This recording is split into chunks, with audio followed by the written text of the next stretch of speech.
जय श्री राम, जय बालाजी सरकार, जय हनुमान जी महाराज। तो hello guys, welcome to my new video. Video वीडियो में स्वागत है आपका। आप लोग कैसे हैं? आई होप आप सभी स्वस्थ होंगे, अच्छे होंगे।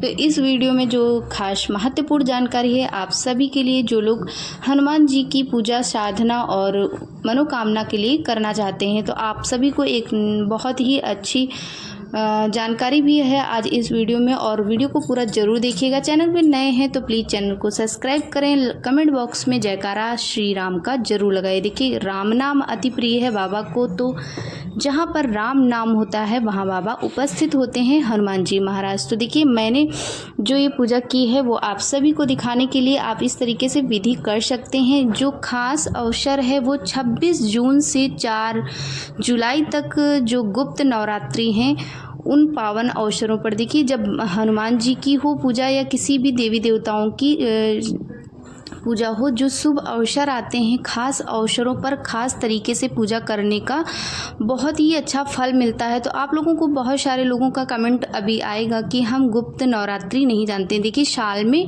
4 बार नवरात्रि आती हैं, 2 तो गुप्त नवरात्रि होती हैं और 2 जो नवरात्रि सभी को पता होता है। तो ये गुप्त नवरात्रि हैं, इनमें हनुमान जी की साधना करने से हनुमान जी के दर्शन भी होते हैं और उनकी कृपा भी प्राप्त होती है। और मनोकामना के लिए अगर कोई भी साधक उपासना पूजा पाठ करता है, उसको फल मिलता ही मिलता है, क्योंकि माता रानी का आगमन हुआ होता है। और उस समय देखिए, हनुमान जी की पूजा कलयुग में बहुत ही महत्वपूर्ण है और बहुत ही उनको वरदान मिला हुआ है कि कलयुग के राजा हनुमान जी महाराज ही हैं। आप किसी भी देवी देवताओं की पूजा कर रहे हैं, अगर आप हनुमान जी की पूजा नहीं कर रहे हैं तो कोई भी देवी देवताओं की पूजा सफल नहीं हो पाती है। तो इसलिए हनुमान जी की पूजा जरूर अवश्य करनी चाहिए। देखिए, रुद्रवा अवतार हैं भोलेनाथ के वो, और सभी देवताओं के साथ उनका कनेक्शन हमेशा से रहा है, चाहे वो माँ शेरा वाली हो या फिर राम जी भगवान हो या कृष्ण भगवान हो, सभी के साथ उनका अटूट बंधन है। तो अगर हनुमान जी की शरण में जो भी साधक आ जाता है, वो किसी भी इष्ट का भक्त हो, उसकी मनोकामना अवश्य पूर्ण होती है। तो 26 जून से 4 जुलाई तक जो शुभ अवसर पड़ रहे हैं वो हैं गुप्त नवरात्रि। इन दिनों में जो भी साधक साधना करना चाहता है, जैसे कि हनुमान जी की पूजा करना चाहता है, साधना कई तरीके की होती है, जैसे कि उनकी कृपा पाने के लिए भी लोग करते हैं, उनकी भक्ति पाने के लिए भी लोग करते हैं, और उनकी कृपा पाने के लिए भी करते हैं। मनोकामना के लिए भी साधना की जाती है। बहुत सारे लोग हनुमान जी की साधना किस लिए करना चाहते हैं? उनकी भक्ति करना चाहते हैं और वो हनुमान जी के दर्शन करना चाहते हैं। तो बहुत सारे लोग इन दिनों साधना कर रहे हैं। तो अगर नियमित नियमों के अनुसार अच्छे से अगर कोई भी साधना कर रहा है 26 जून से 4 जुलाई तक, तो उसको अवश्य कार्य भी पूर्ण हो रहे हैं और उनको हनुमान जी के दर्शन भी होते हैं। तो आइए आज इस विधि में हम जान लेते हैं कि आपको कैसे साधना करना है। देखिए, हमें जब आसन लगाना होता है तो हम 7 दिन 3 दिन की साधना कर सकते हैं, 11 दिन की साधना कर सकते हैं। अगर वीडियो बाद में आपको मिल रहा है 4 जुलाई के बाद भी, तो भी आप मंगलवार को कर सकते हैं। जैसे कि 3 दिवसीय साधना करना चाहते हैं, 3 दिवसीय पूजा करना चाहते हैं, तो इस तरीके से आपको चौकी लगाना है। मैंने चौकी दिखा दी है। बाबा को साधारण से विराजमान करना। देखिए, इतना सब कुछ नहीं है आपके पास तो कोई दिक्कत नहीं है, आप लाल रंग पे चौकी लगा सकते हैं। और फूल पुष्प धूप दीप अनिवार्य है, जो कि वो जरूर होना चाहिए। तो आप इस तरीके से आपको उत्तर दिशा की तरफ आपको विराजमान करना है। उनका मुख जो है वो दक्षिण की तरफ हो। हनुमान जी की साधना के लिए ये उपाय बताया गया है। और चावल के ढेर पर आपको एक कलश रखना है, कलश पे दीपक प्रज्वलित करना है और हनुमान चालीसा का पाठ करना है। तो पाठ करें, 7 पाठ करें, 3 पाठ करें, जितना आपका मन हो उतना पाठ कर सकते हैं। और एक पावरफुल मंत्र का जाप करना है, जो भी निरंतर 7 दिन तक या 3 दिन तक या फिर 26 जून से 4 जुलाई तक इस मंत्र का जाप कर रहा है, रात्रि को 9 बजे आपको करना है। चौकी एक ही दिन लगा लेना है और फिर उसके बाद जितने दिन का आप संकल्प ले रहे हैं उतने दिन तक आपको 3, 5, 7 जितना पाठ हनुमान चालीसा करना चाहते हैं उतना करने के बाद आपको इस मंत्र का जाप करना है। मंत्र कौन सा है? ओम नमो हनुमंताय सर्वशक्त्याय आवेशाय आवेशाय नमः। ओम नमो हनुमंताय सर्वशक्त्याय आवेशाय आवेशाय नमः। इस मंत्र का जाप करना है। अगर आप इस मंत्र का जाप कर रहे हैं 108 बार तो आपकी मनोकामना जो भी है, जरूरी नहीं कि आप एक ही मनोकामना को रखेंगे, बाबा सब जान जाते हैं कि आप हमारे भक्त को किस चीज़ की मनोकामना है, क्या संकट है, वो सभी कुछ दूर करते हैं संकट और सभी मनोकामना को पूर्ण करते हैं। आपको एक मनोकामना के लिए नहीं करना है, वो सब कुछ जान जाते हैं। सिर्फ बोल देना है कि बाबा आप सब कुछ जानते हैं, जो भी हमें चाहिए वो सब प्राप्ति के लिए आप हमेशा सदैव हमारे ऊपर कृपा करें, ऐसे बोलना है। और एक दूसरी चौपाई, जैसे कि आप इस मंत्र का जाप नहीं कर पा रहे हैं तो दूसरा चौपाई है सुमिर पवन शुत पावन नामो अपने बस कर राखे रामो। सुमरि पवन शुत पावन नामो अपने बस कर राखे रामो। इस मंत्र का जाप करना है आपको। ये चौपाई है जो रामायण में आई हुई है और इस चौपाई को जपने से राम नाम को हमेशा राम नाम का जप किया है। और ये चौपाई का जाप हनुमान जी भी करते थे, तो उन्होंने अपने वश में राम जी भगवान को कर रखा था। तो अगर आप इस चौपाई का निरंतर जाप कर रहे हैं 3 दिवसीय 7 दिवसीय, टाइम का ध्यान देना है आपको। रात्रि में 9 बजे से आपको किसी भी टाइम करना है। माला से भी कर सकते हैं या फिर आप काउंट करके भी कर सकते हैं। आपको रात्रि में 9 बजे करना है। इस तरीके से बाबा को स्थापना करनी ज़रूरी है, क्योंकि ये जो पावन अवसर है 26 जून से 4 जुलाई तक गुप्त नवरात्रि चल रही हैं। इनमें ज़रूर साधना स्वीकार होती है और पूजा भी स्वीकार होती है, तो आप लोग ज़रूर इस उपाय को करिएगा।